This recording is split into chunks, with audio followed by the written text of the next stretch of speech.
Okay guys, so to start making your texture tile, you're going to want to get a piece of clay that is about the size of a grapefruit. And it's better to have too much clay than not enough clay. To show this to you, I'm just ripping it off the base here. Add a little bit more. That's probably way too much. You can see that's like huge. So I'd probably want to break some of that off. This is a decent size here. You can go a little bit less if you like. So what I would do first is wedging, of course. I'm not going to do this for a long time right now, just for time's sake. But what I'm going to start doing is I'm going to start to hammer this out with my hand a little bit. If you have a rolling pin, that would be really awesome for you to use. If you don't, you're going to see how to use your hands for it. But I am looking for a thickness that is going to be about 1/4 of an inch thick, which is going to be thicker than your cell phone, or about that, no thinner. Now, you're going to notice on your table, your clay is going to start getting stuck. So you want to make sure that you have your fabric here with you. And I can start kind of like tapping it with a flatter hand now.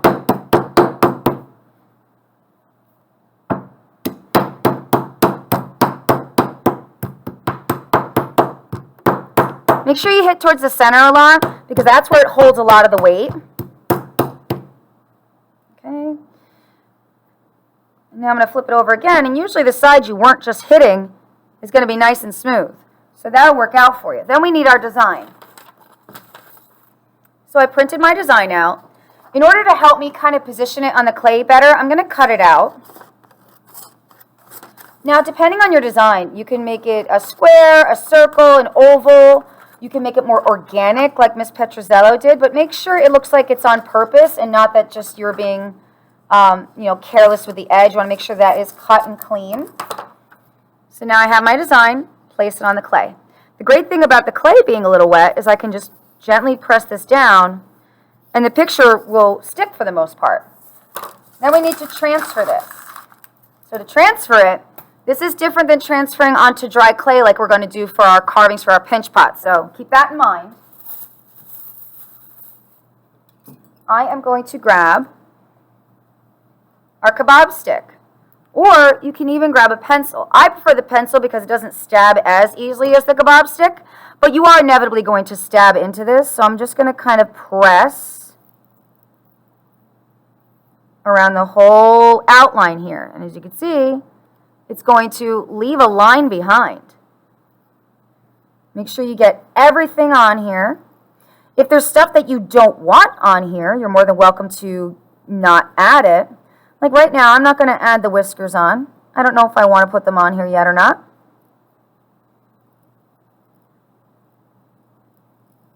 Went a little wide there. I'll be able to fix that by smoothing it after. See, I'm kind of keeping my pencil at an angle flat, not so much upright.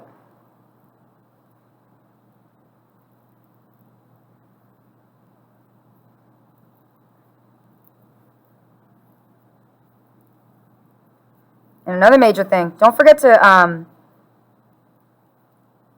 put in the outline or the outside edge. I forgot that earlier. Whoops. Now my final design, I'm not sure if I even want the butterfly yet, but I'm going to put it in here for now. And what you can do is hold this down and peel up to see if everything's transferred.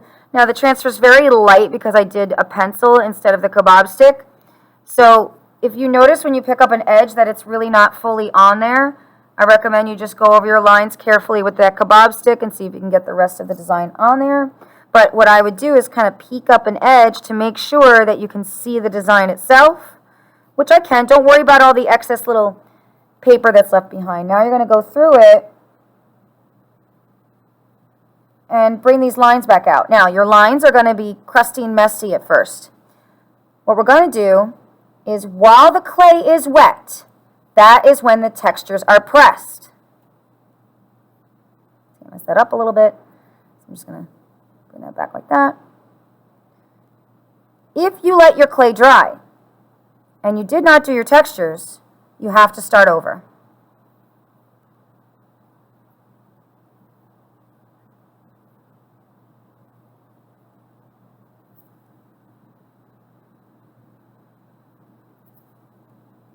Now, inevitably, when you start pressing in textures, you might squish some of these lines. What we're going to do is get all those textures pressed in, and then we're going to let it dry, once it's checked with me, of course.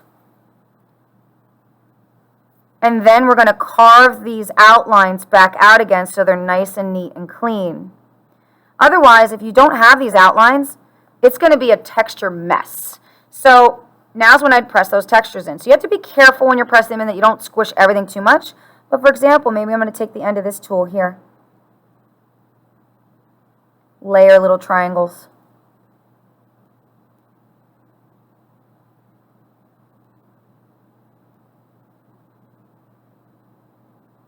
And I can use this same texture in other places on the design too. Now, hint, hint, smooth is also a texture. So if you want to leave portions of this smooth, for example, I'm going to leave the background smooth and just outline it, and the cat itself is going to have the textures. You can absolutely do that. So you can count smooth as a texture as well. But you can really get your textures from anywhere, which is fabulous. So like I have a seashell here, a golf ball. Yeah, it's cut in half, not sure why. Different type of shell. This is actually for fixing up tile grout, I believe. Lace really leaves some amazing textures. For example, I'm going to use this on the cat's body. And what I'm going to do is use my hand to kind of control where it's being pressed. And then you can see that's left behind. When you see it closer up, it's a lot nicer. We have basketball texture too. So like there's a lot of different things you can do. See, I kind of roll it in my hand, then I can press the texture. The pine cone comes out really nice. You can use the end of a paintbrush and just, let's see.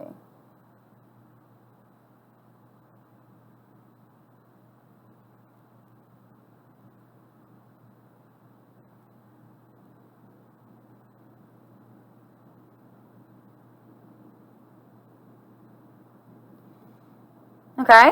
You see this one I went a little deep, so I'd probably like take a little bit of clay and kind of like smudge that spot and kind of like refix these a little. Okay? So that is adding texture to your tile. Make sure that you guys cut the edge out, and when you are done working on it for whatever day you work on it, do not let it dry, of course. You're going to take this project and put it in a Ziploc bag, and you're going to leave it on top of a book or a flat surface somewhere until you're working on it again. I would say use your regular bags that I gave you, but you guys might be using that for your pinch pot. If that bag is available, you can absolutely use the bags that were provided to you. Okay?